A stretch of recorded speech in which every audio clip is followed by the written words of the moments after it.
ഒരിടവേളയ്ക്ക് ശേഷം വാഗമണ്ണിൽ വീണ്ടും ഭൂമാഫിയ പിടിമുറക്കുന്നു.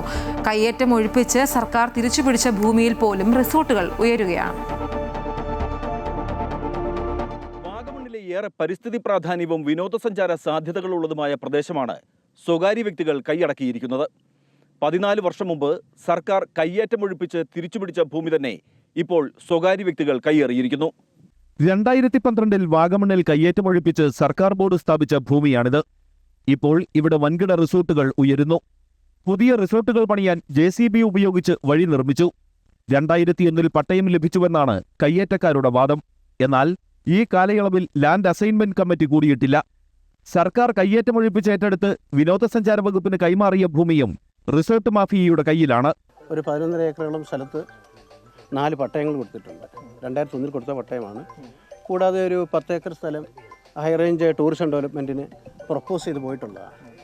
ഈ 2 സ്ഥലങ്ങളും ഒന്ന് പരിശോധിച്ചിട്ട് പിന്നീട് സാവകാശം ഇതിൻ്റെ പട്ടയത്തിൻ്റെ മുൻ ഫയലുകളും രേഖകളും ഒക്കെ പരിശോധിച്ച് ജില്ലാ കളക്ടർക്ക് റിപ്പോർട്ട് കൊടുക്കുക എന്നതാണ് ഇപ്പോഴത്തെ ഉദ്ദേശം. വാഗമണ്ണിന്റെ വിനോദസഞ്ചാര സാധ്യതകൾ മുന്നിൽ കണ്ടാണ് കോടികൾ വിലമതിക്കുന്ന ഭൂമി കയ്യേറ്റക്കാർ സ്വന്തമാക്കുന്നത്. സർക്കാർ ഭൂമി റവന്യൂ ഉദ്യോഗസ്ഥർ സ്വകാര്യ വ്യക്തികൾക്ക് പതിച്ചു നൽകിയതിലും ദുരൂഹതയുണ്ട്. വാഗമണ്ണിലെ കയ്യേറ്റങ്ങൾ പൂർണ്ണമായും ഒഴിപ്പിക്കുന്നതിനുള്ള സർവേ നടപടികൾ വരും ദിവസങ്ങളിൽ തന്നെ ആരംഭിക്കും. ഇതോടെ കയ്യേറ്റ ഭൂമി പൂർണ്ണമായും തിരിച്ചുപിടിക്കാൻ കഴിയുമെന്നാണ് റവന്യൂ വകുപ്പിന്റെ വിശ്വാസം.